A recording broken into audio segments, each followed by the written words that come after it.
Welcome to ShiftWatch. I'm your host, Starbuck. In this episode, further evidence of multidimensional phenomenon and the tangible signs of what we're experiencing. Kathy describes what has been happening in her field, validated by her husband. More people are coming forward to prove you can't stop anyone from having multidimensional experiences. We are all undergoing a metamorphosis energetically. Next, tracking the shift in the magnetic poles. Ben Davidson gives us an update on the history of our wandering magnetic poles. More evidence that the pole shift is a reality that's unfolding whether we're paying attention to it or not. Then, UAPs observing Ukraine. There has been previous evidence of ultra-terrestrial contact to protect the planet around military installations disabling warheads. I'm not surprised one bit that we are hearing more reports of sightings, especially in these war zones. And finally, energy manipulation. Accessibilities you didn't even know you had. In last week's episode, we covered the 7 Hermetic principles to demonstrate that there are steps we can take to manifest our own realities. Any one of us are equipped to have higher dimensional experiences.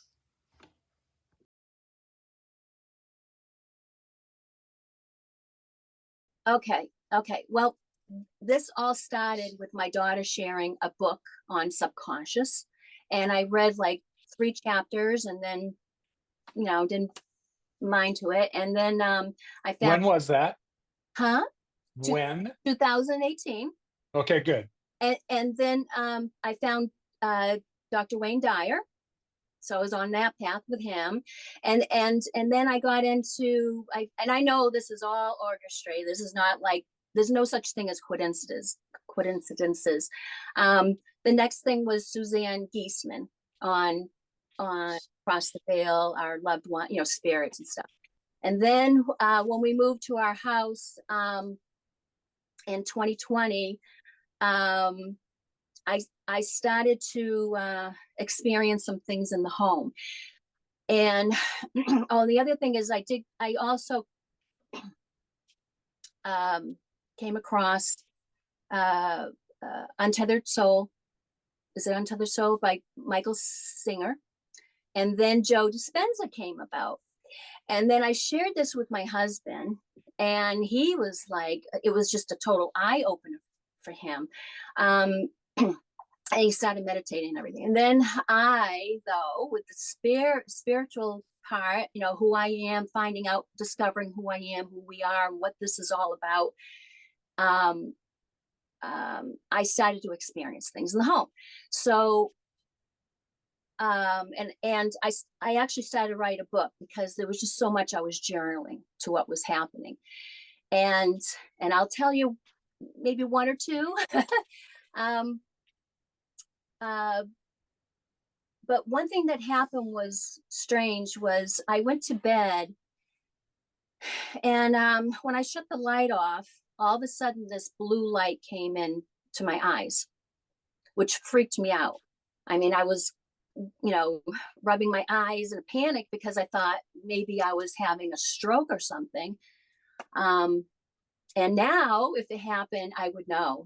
I would know just to not panic and that there's more behind this blue light. Good for you. Yeah. And then, in fact, I regret, I was like, I wish I had known that time. I'll only offer this because I don't want to interrupt your story, but I want to hammer some things home. So if my role is to help you come to peace with this, the first times are always unsettling, Kathy. Holy crap. You were starting to experience things that feel like dreams to us. But after the dust settles, that wasn't a dream, and that we're straddling dimensional things that we can experience and come back and talk about. The first time's unsettling. We got no frame of reference, and who the hell do I ask about what just happened to me? Yeah, exactly. there was a stand-up fan that happened not long. I don't know if it was before that or after that, but the fan came on, went off, went on, went off. And my husband's like, what happened? And I'm like, I don't know, but I knew, like, because again, I was going that way, with loved ones, spirits. So the next morning, I checked the clock on the stove because I said if that was a power outage, it would show, but there was nothing there. And then the other thing is I just lie at night like I did when I was a child. I remember just lying and looking out in the pitch dark and just seeing all this kind of activity, swirls, sparks, not just sparks, but even more stronger ones, I still experience, my clairsentience. I have a strong clairsentience and strong clairvoyance. And, but I didn't know at the time, but, and I noticed this glow on the corner of my left eye. And I'm a very curious person by nature. And so I'm looking at that. And then I looked over to the right and I noticed there was another glow as well, but the left was stronger, and it still is today. It's always with me. And it will go really bright and then it will dim and then it will go out. And it'll be just like a switch on a wall. That's what it reminds me of. And when I'm doing, in a meditation, the glow is there. Again, and the other thing I hear commonly with people with meditating is seeing the first color that comes is purple. It swirls, it dances, and then it goes out, and then it comes in again. It does that. And then all of a sudden, maybe another color comes in with it. Sometimes it'll be green and a gold yellow color. But here, it was so dark in there, I couldn't see. And I could hear this noise over, there's a cabinet in front of me. It's my art cabinet. And when we moved here, there's this glass dome clock that my brother and I gave to my mother for Mother's Day. And I was 17. And when we moved here and I took it out of the box to put it out, to set it up, I broke it. And my husband tried to do something and he couldn't. So I was like, do I throw it out? Do I get it fixed? What do I do? And I just decided, you know what? I'm just going to put it on top, right here, on top of this hutch. And there it sat for 5 months, broken. So I'm lying there. Remember, he went off. All of a sudden I could hear this noise. And I'm like, what is that?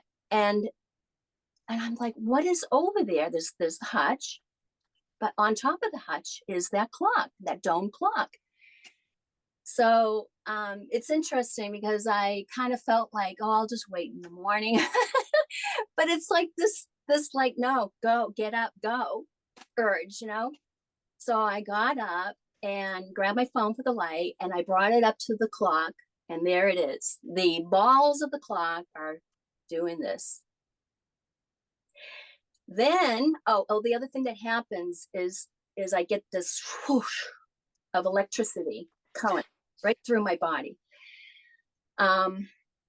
Then just before I was going to go back to the bed, it was a nudge of go back, look at it, look at the hands of the clock, because these two things are on separate mechanisms, that's separate from each other.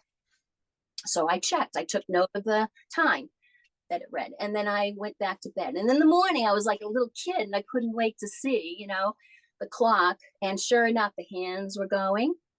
And ever since then, it's been working. It's been moved over to the hutch in the other room. So, and I told my husband, I even woke him up and I said, that clock that's broken on top of the hut? Well, it's working. What did he think? He has seen some things like he knows that was broken. It's working, but it's the fear.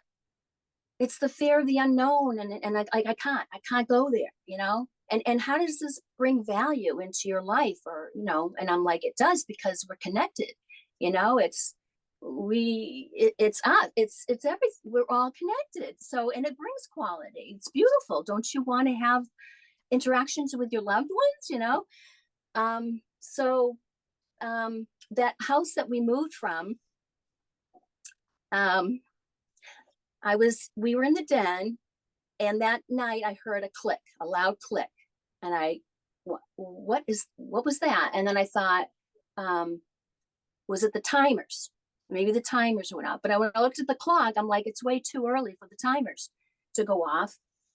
And obviously the lights were still on. So I was like, okay. Then the next day, when I was in the living area, and my husband, I saw him coming from the kitchen to head into the kitchen. I'm sorry, the bedroom to head into the kitchen. And you have to pass the dining room. And let's see, you have to pass the dining room. I'll show you a picture of it. Okay, see the windows way above? Yes. Way up there. You need a tall ladder to get up those windows. Well, he walks by and he stops and he's looking up and he's scratching his head and he goes, "What the fuck?" And I went, "What? Well, what is it?" And I walked over to him and looked up, and there's the window open. I mean, these are big things, This tells me that my father is an old soul. So he's very good, making his presence known. But he's not the only one. That can only be done with people who are open to that vibration. Absolutely. And that's one of the things I want to point out in all of this. When you started to explain what happened when you moved into this new residence, I'm not sure if in your mind it's because this stuff was there. I'm here to tell you differently. I'm here to tell you that you and your vibration is what's drawing that stuff. And you're having these experiences. Whatever is happening with your husband suggests to me as well that his vibration, at least to some level, is the same, or he wouldn't be experiencing it, Kathy. He'd be on the outside thinking that whatever you're talking about is nonsense, but he's seeing it too. Yeah. That is amazing, because I can't tell you how many of these things I've done over the last few years. And the majority of them have never been published for the public. There are just people that need to get it out somehow. But rarely have I heard them in an environment where their beloved is, first of all, open to those experiences and having them without dismissing them. So bless your heart and his that you kind of see it for what it is. And when there's no one else to help you navigate, and there's nothing in your own little freaking Akashic records that tells me what this was, that's where the two of you at least have each other to lean on, and you're validating each other's experiences for that very purpose.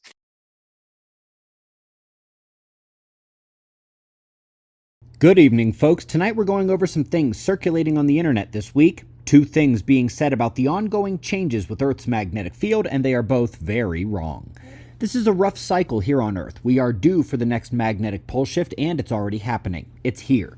We're going to break down exactly why these new claims are wrong, and first, we'll hit the concept that the magnetic pole shift is slowing down. Yeah, like a bullet technically slows down slightly as it penetrates the skin. Does that comfort you?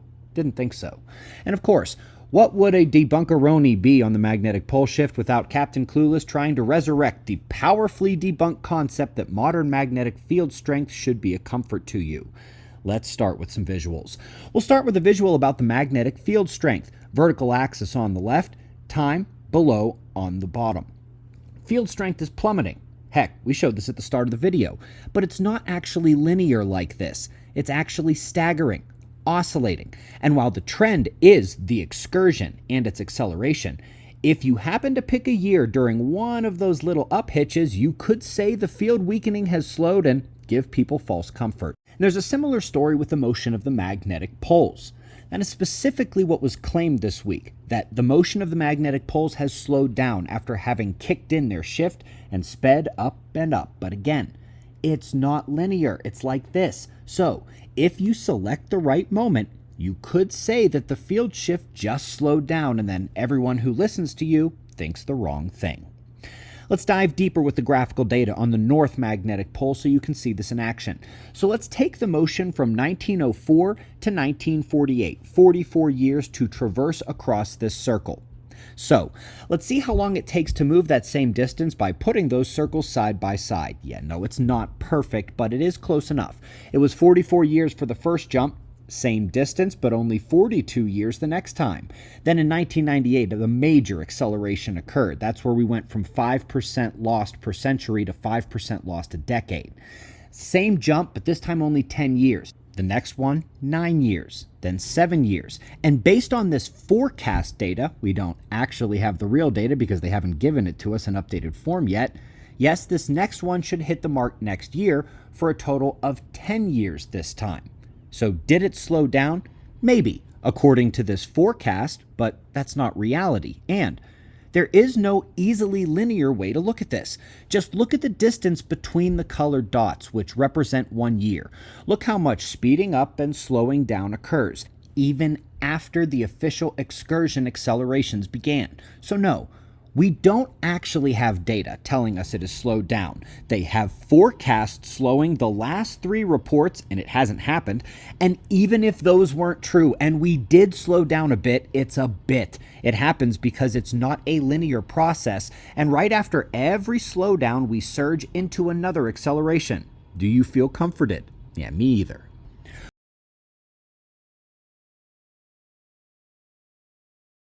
Good morning, folks. Welcome, observers. Today we've got key items to hit in pre-earthquake signals. We'll see an interesting paper on dark UFOs. There was a big earthquake yesterday as well, and we're starting with the last 24 hours on our star. Things were pretty quiet. No solar flaring of note. Plasma filaments have remained mostly stable, and the only instability signals are over near the limb. Coronal hole turning through there. Solar wind and geomagnetic conditions are calming from the coronal hole stream that hit us 2 days ago. And there are several sunspots and magnetic fields trying to break fully out of the photosphere, but the regions are not flaring. Umbral magnetic fields, avoiding collisions and allowing the brighter X-ray flares to remain absent. Calm conditions. Moving to seismicity. Big pressure release happened near the Arctic Circle, 6.5 right next to Greenland, between Iceland and Svalbard. Luckily, nobody nearby and no infrastructure out there at sea. Up next, fascinating paper from Ukraine on UFOs or UAPs, and they're seeing them amidst battle. There are luminous ones, but they're really more interested in the dark phantoms. They only show up in infrared light at night. Got some photos. They say some are several kilometers long. Full paper is free to read at the link below.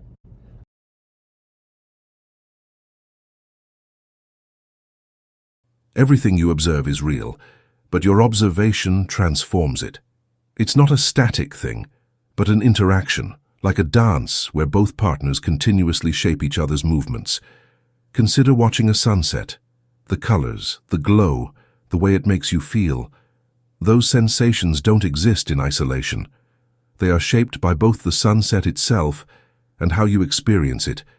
Your mood, your thoughts, your focus, all of these color the moment, making it uniquely yours. The same applies to working with energy.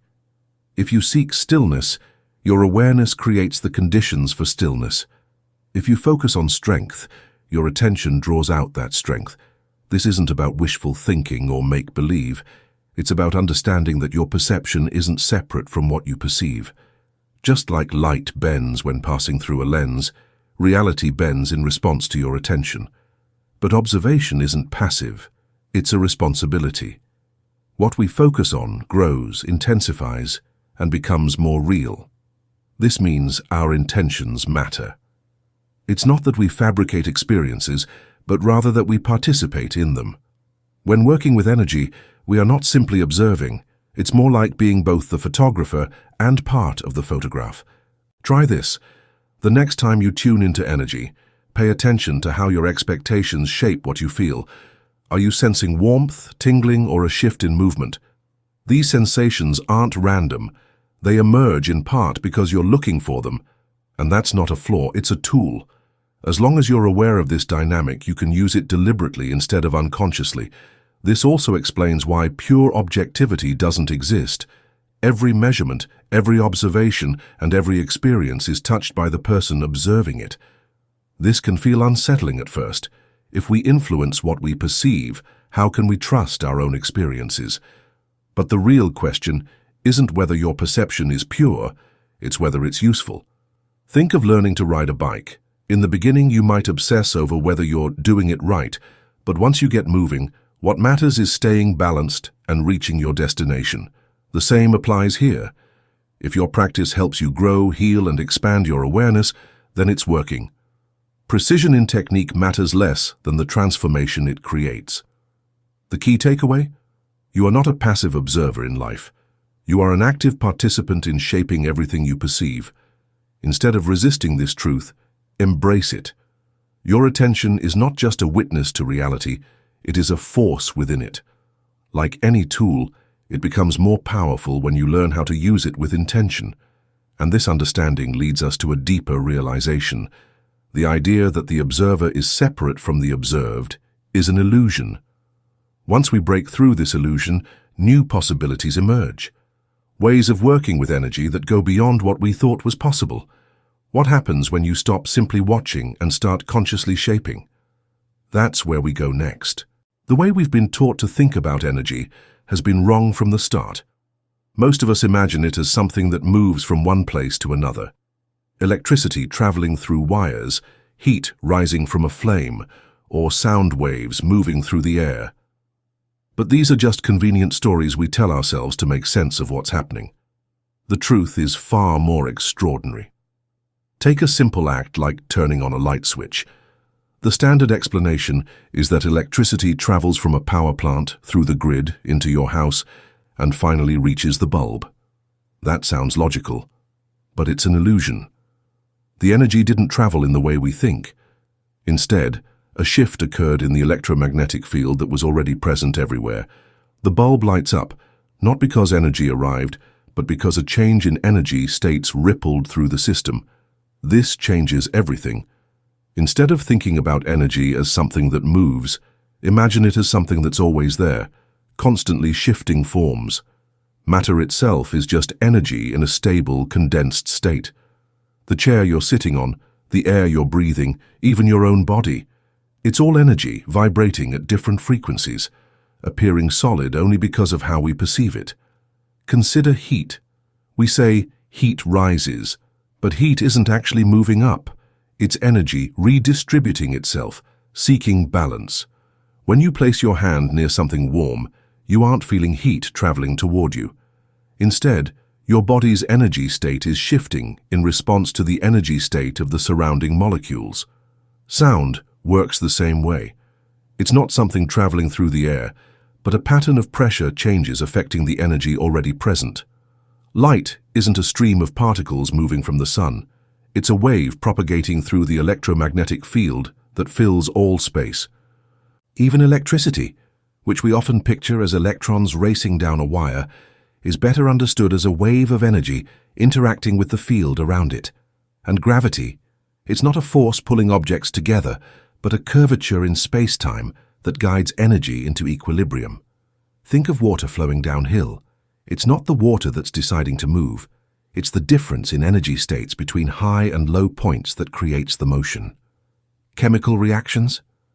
They're just energy rearranging itself, forming and breaking bonds as it seeks a more balanced state. Everything you see, touch, and experience is just energy shifting, stabilizing, and transforming. Instead of imagining energy as something separate that we push around, we can start seeing it as something we align with. It's the difference between struggling to move water in buckets versus simply opening and closing gates to guide the natural flow of a river.